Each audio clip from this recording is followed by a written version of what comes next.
been really hot lately, actually. I like it. I like it. Hey. It's been hot. Hi, Jaguars, and welcome to Let's Take a Pause. I really hope that you had a great summer. Get just enough rest, but not too much. And of course, it's this time of the year again. We're preparing our notebooks, laptops, and just getting ready for school. Take a pause. It's been really hot as well. But what is exactly waiting for us at SJCC campus? So today I'm here with the Director of Student Activities and Development, Blake, Hey. All right. who plays a pivotal role in fostering student engagement, leadership, and community on campus. With a deep commitment to student success, he oversees programs that empower students, support clubs and organizations, and create space where people feels included and valued. Thank you so much for being here. Yeah, no, that's an awesome intro. I'm like, where is that guy? That's awesome. Yes, thank you for having me. Yeah, I For know sure. that we know each other from some of the last year's ASG meetings because I went there a couple of times. And yeah, I just saw how you've been guiding students on their pathway to success. Also wants to get to know more about Blake Yeah, outside of campus. So course. please share with us Yeah. a little bit more about yourself. Tell us a fun fact about you. Fun and then fact. as well, your pathway. How did your journey here at San Jose City College start? We want to know those things. So tell our viewers today. Yeah, of course. Well, homegrown, right? I'm from the town, from the Zay, for anybody who knows, right? So I live out here. I love leadership, right? So that was my thing in undergrad. And I got to do it for a living. So that's the cool part, right? So Yeah. fell in love with it as an undergrad, became a professional. The opportunity opened up at City to do that for this community. And I said, I'm in. So happy to share that with anyone. Get at me.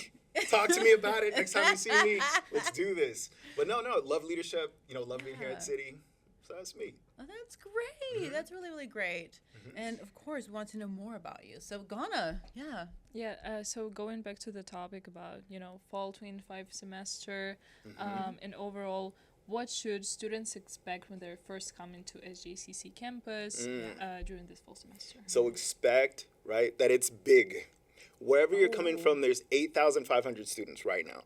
Right? Wait, So take a pause. yeah, How many did yeah, you say? 8,500 students Oh, wow. go to school here. That's online and as well in person. Online and in person, so it's Wow. really easy to get overwhelmed, right? So you can expect that. That's not something that's out of the norm, right? Yeah. So expect that that's going to be there, but know that everyone here wants to meet you. So Yes. departments, programs, weeks of welcome. So you know there's a lot of events. You'll see a lot of flyers when you first get here. Go to everything. Say yes. Okay, so, and That's- see, that was my next thing, the Yeah. workshop. Yeah. The events. And you've mentioned Yeah. you mentioned some. Are there any more? That's happening? it. So weeks of welcome. So right when you first get here, we'll have student organizations, you'll have programs, you'll have different activities to get plugged in on campus for people to kind of meet and greet, know each other. Say yes to it. It's really easy to feel overwhelmed, right? But I would tell everyone, anyone, say yes, show up, say hi. Free food, make friends, get connected. Free food, everybody. Okay. You had free. You heard it here. Free food. Didn't Now, have y'all at free, right? just a little quick, taking a pause. All right, taking a pause here. So a lot of our students, we want them to come out here before the fall semester, starts.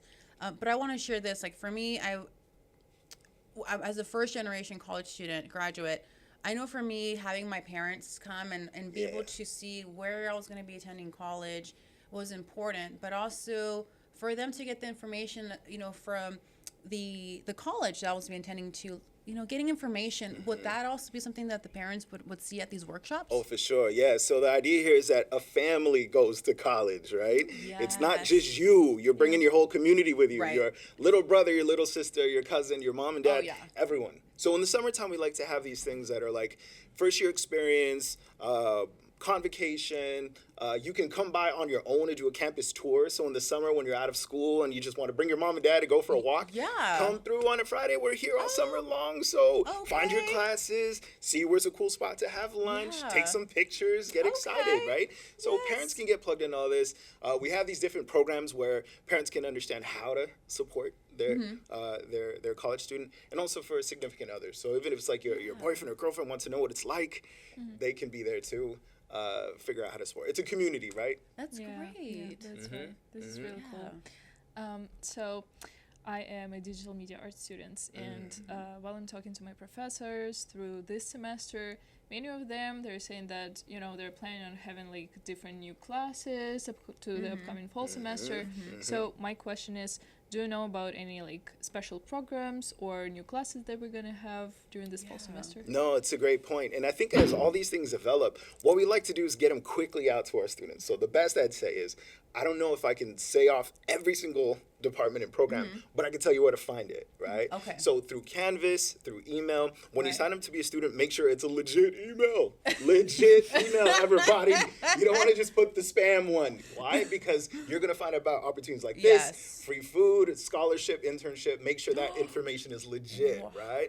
So we'll send those things out. Follow us on socials. So we have all the social handles you could think of. That's where we'll be announcing all these new programs. Okay. Now, I have this question, though. Because I remember for me, when I started college, I didn't know where to go, how to start, who to ask questions. And so I would say that I definitely, you know, experienced some challenges. And so my question would be, what are some common challenges that freshmen face, and how can they navigate them? That's it. One of the biggest things for everyone is, oh, well, I have to have it all figured out. Everyone at the college has got it figured out, and I'm the only one who doesn't. That's one of the most common things people run into. The answer here is not to know all the answers. It's just where to find them, right? Right. So the good news about City, everyone wants to help. So we believe in a no wrong door thing. So for example, right? So you want to know how to navigate college. You want to know where to get money for stuff. How am I supposed to get tutoring? Ask anyone. That's the biggest thing. And I think that lowers a lot. We're here to help. See? You see any of the three of us say what's up, right? But just the idea there is you meet someone, they're here for you. That's the big thing I want you to understand. You got family at City, right? We'll take care of you. And in the end, we'll get you plugged in where you need to go. Yeah. I love that. Ghana. I know you were curious about any tips on how to make friends, right, Ghana? Yeah, so when I first came here, it was my, you know, very first semester. I came here as an ESL student. Didn't know anybody, didn't know English, was like super confused, overwhelmed, and, you know, just scared. Do you have any tips on how to, you know, get to know people and just have some friends? Yeah. No, so imagine, we're going to do a thought exercise, y'all. You're the director of a movie that you're starring in. Okay? Follow me on this. I know that sounds weird, but how would you enter college, go to a classroom, and how would you approach that situation if you were the person that you wanted to be? So, for example, I don't know anyone. Well, when I go to class, I'm pretending I'm over here trying to meet everybody. I'm being a different person in this place. And that's the cool thing about City. You could reinvent yourself and make yourself into the person you want to be. But being intentional about when I go somewhere, I'm meeting people. When I get a flyer, I'm checking it out. I'm putting it on my calendar. When there's a table, I'm just going by to say hi. I don't even need to be there for 30 minutes. I can be there for 2. Say yes. And make yourself the director of a very cool story.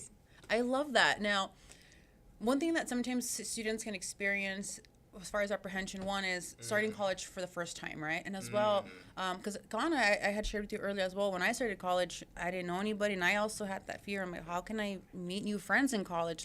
The college I went to, my friends weren't there, and so I didn't know how to start. So then my question would be, if you can share one tip on how to reduce apprehension if you're a first-time college student, what would that be? No, that's really good. And a lot of our students are. So I want folks to understand that about when you come to City, you're not the only one. But the big thing here is you belong here, right? So don't feel like, you know, if you're feeling apprehensive, you're thinking you might get it wrong. Everyone else is figuring it out, too, for the first time. And people want to help you. I think just as simple as that.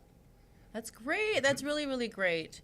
Yes. Yeah, and so moving forward, I know that one of the really important topics for students during, I believe, this semester was a drop for non-payment. Yeah. So I'm just curious, is it going to be the same during the fall semester, and, you know, what's happening?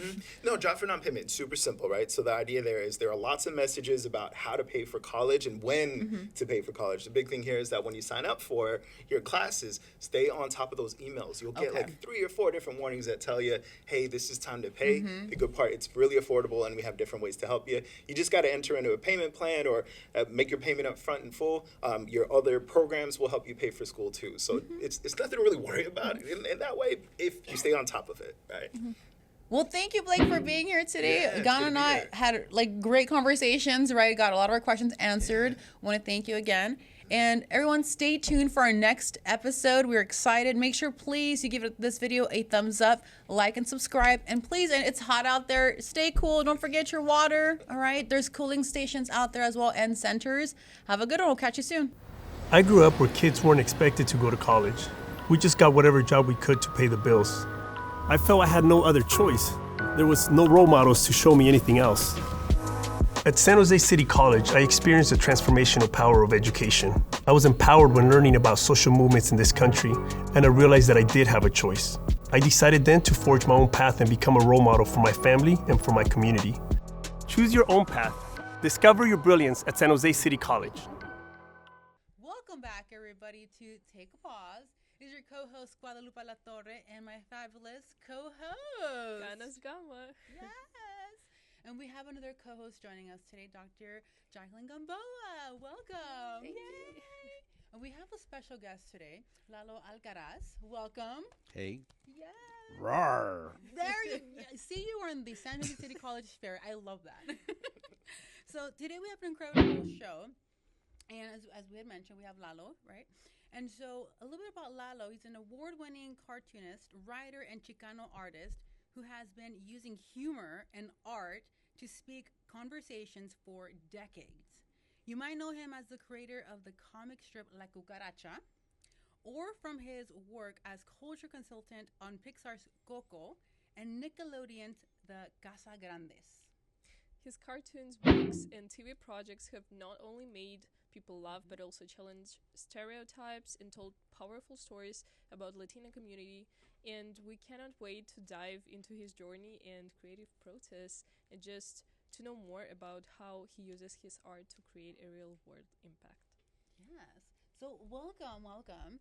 So Lalo, you just had a great event, all right? I hope so. Yes, you did, which is partnered, of course, with our Puente project here at San Jose City College, as well a program which right now is being led by Dr. Jacqueline Gamboa. So yay, shout out to you, as well ethnic studies professor. Woo! Yes. So what I want to know, and as well as our guest, and of course our fabulous co-host, is if you can share a little bit about yourself, things that you did not share when you were at the event. Well, I didn't share it for a reason because I like to talk about the artwork and the motivation. And what did I not share? I think I didn't really talk about being a jack of all trades, kind of, like I do cartooning, but I love writing. I like writing comedy and jokes. And when, like, you have a comic strip, you do the art and then you do the writing for it. And that's very satisfying. When you do editorial cartoon, it's like a one-off thing. It's not characters or storyline. It's about the current issue of the day. So I feel like I do my duty in being a journalist in that way, and keeping a history, of what has happened to us. Like if you go back and see my cartoons from college, I was the here's another thing I didn't talk about. I was a high school. You did. I'm sorry? You mentioned high school. Yes, I did mention high school. I always was the kid. I like photos, and I knew when it was a historic moment for myself. Yeah. And that's a photo that I did show of myself painting after I finished painting the school mascot logo. Not a big deal in the in the history of art, but in the history of me, it was a pretty major deal because it was my first kind of public piece that I did. But being a now se me fue la onda, but the jack of all trades part is my favorite, I think, part of the job because I like the challenge of doing lots of different things. So like most of the books that I've been involved with, like I designed all the jacket covers and everything. Even for Latino USA, like I did the cover art and I did the design of the book, and then I did the drawings for the damn book. And then we just finished the 25-year anniversary edition of it that came out last year, and I had to draw 60 more pages to update the horrible history we've been having. But I enjoy doing all that different, like, being eclectic and picking from lots of different fields and things, So the screenwriting is another one, So I guess you got me. I didn't talk about how multitasking I am.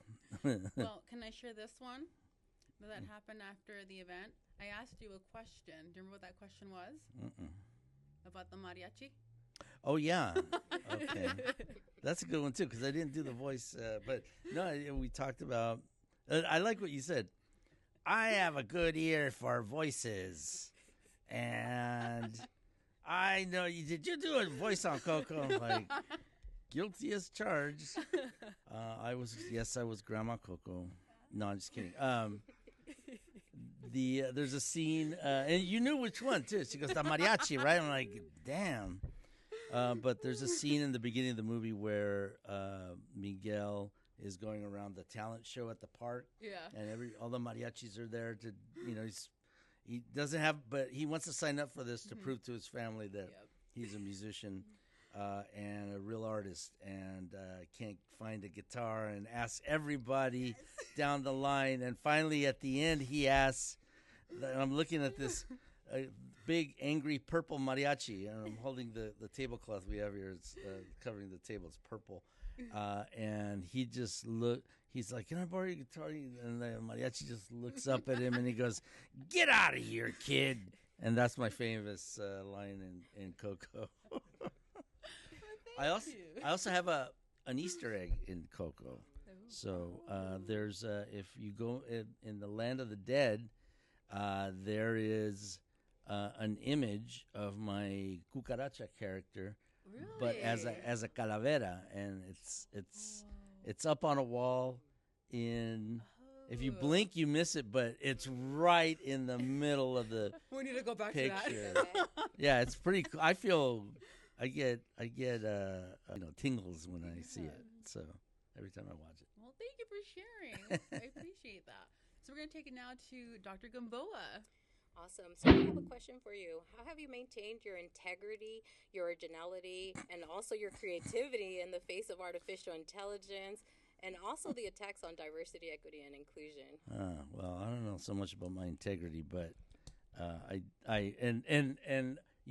did make a statement against AI because the students asked, wanted career advice or how to get into art, and my number one right now.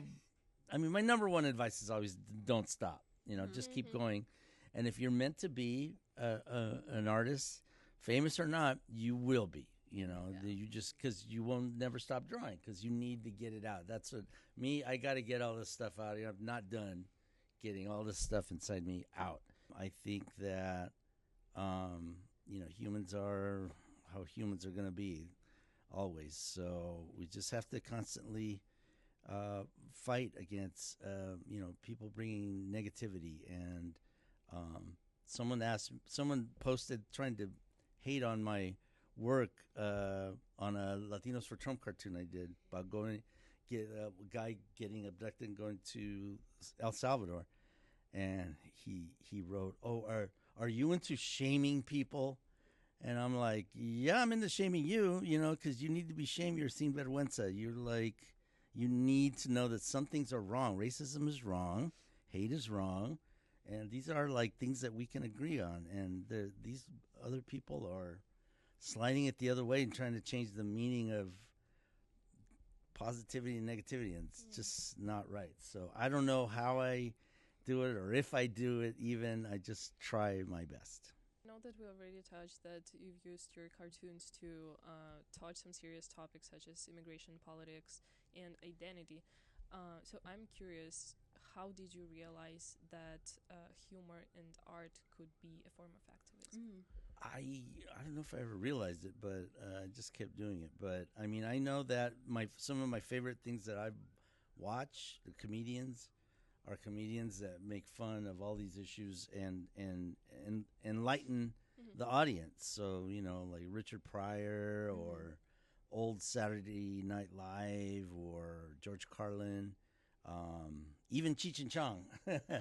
You know, they bring a spotlight to things with a joke, and that's just makes sense to me. Your comic strip La Cucaracha has been running since 2002. That's huge, huge. So how do you keep finding fresh ideas and staying connected on what's happening in the world? Yeah, that's it's hard. Like Charles Schultz, sorry, I'm making a noise. Charles Schultz, the creator of Peanuts, the comic strip, said, you know, we have a cartoonist. We have a curious job. You know, our job is to draw the same thing every day, but not repeat ourselves. Right, and that is comic strip art to like the essence of it. That like when everyone's reading it, and it's like you can't write the same joke over and over again. You could do variations of it, like Charlie Brown can always fall for Lucy holding the football and him running and going like, okay, this time I'm gonna kick it, and it's the same punchline every time, kind of with a little twist, you know. But it's not, even that's not easy to be so brilliant to come up with something like that. That's so, I mean, like Charles Schultz, he was really doing therapy on himself. He was a dark dude, you know. He had lots of stuff that he was exercising out of himself. So, but he was really working stuff out, and he was a really good observer of human nature. And then you look at Peanuts, you go, oh, it's so cute. And I love Snoopy Charlie Brown. is dancing, and he's the big man on campus or whatever. But underneath that, in that strip, there's some hardcore stuff. You're passionate about fighting misinformation, especially around health issues like COVID-19. How has your role as an artist changed or grown in the age of social media?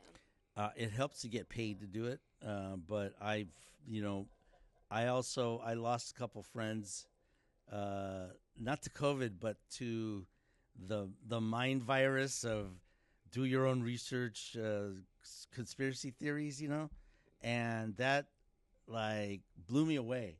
That people I went to college with, or people in my family that I thought were like sane, reasonable people, got lost to looking at crap on the internet and just believing everything. And that's dangerous, because look where we're at now. You know, people have, so one of my favorite podcast hosts, Bob Seska, says, America's BS detectors are broken. Like you know, everyone's so gullible right now. Like the brains are turning to mush, and this really hurt us during the COVID pandemic. And so I was very passionate about that. I lost friends. People wouldn't talk to me. People being jerks, saying things about me. But I mean, the funding part is only handy to spread the message. You know, I mean, to be able to afford to do animations and do different things that we did to spread the message of COVID awareness. So we did it. In particular, we started in the Central Valley, you know, to get the word out to mainly male campesinos that they needed to get shots. And this is the responsible thing. You need to get the vacuna, responsible thing, take care of your family. And we kind of did that angle. And then we also threw in luchadores and everything to make it more, you know, sparkly or whatever. But yeah, the message is like, come on, you know, this is like serious, and take care of your health, and you take care of your family that way. You know, like I have a big mural in downtown LA that's like a boost. That thing is still up 5 years later. It's a boost your familia, you know, and it's a hand, and it's holding a whole little family. It's kind of my family. They don't know, but I drew kind of a lot of the. Where in downtown LA, like by Placita Olvera? Off the 110 freeway, so closer to like the Staples Center, on that freeway, the 110 that runs right through downtown. Where you'll see it. Like millions of people have seen this mural, and it was great to get money to do this mural through my production company. I have a production company. And we've done murals, and we did animations, and we have. I wish I wasn't gonna push it at the show today, but if we had Wi-Fi in there, which we kind of didn't, I would have shown my cartoon Super Vaccine Vato, which is a little, a superhero that comes around and make sure that everyone in the community is vaccinated. And he has a flying lowrider. I like flying lowriders. Yeah, interesting. So, my question is: you worked in comics, books, and you mentioned one of the books as well, which is the Poquita's Garden. Is that correct? Oh yeah. Yes. Which I want to know more about that very, very soon. We can chat after. And as well, TV, animation, even architecture. So, if you can give your 21-year-old self one piece of advice about navigating a creative career, what would it be? Don't drink so much. I mean water that I'm drinking right now. Yeah. No, don't screw around so much. Don't focus. But also, I mean, I would. What would I have done? I would have gone to animation school, I think.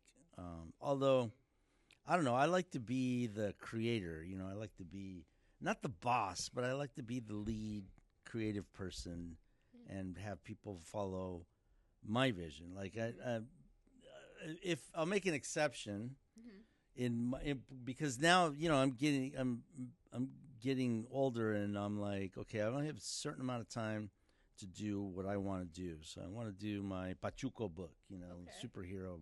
I want to have my own animated show, whether it's my characters or not quite as important, because if I see eye to eye with this, if I could only tell you the show that I'm working on right now would be crazy. I've been approached by like big companies like the Loteria, the Don Clemente people. We pitch an animated show for that. In recent years, I'm currently pitching with a group of people an animated show on a big musical superstar that we all know and love, and it's about their childhood. So big brands and companies have been asking, and then this one that I am dying to talk to you about, I cannot. You can tell us after the podcast. No. Welcome to part B of the no. So yeah, and again, se me fue la onda. I don't know what I'm talking about anymore. Well, that's great. That's really, really great. Yeah, well, thank you so much for coming here today. Really appreciate your time and everything that you've shared with us. And of course, thank you our viewers for watching this episode. And don't forget to. Oh, we're on camera. What's up? Yes.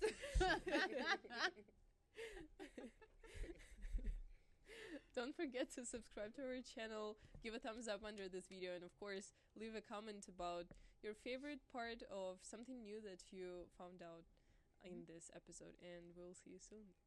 You have the best Mexican accent I've ever heard.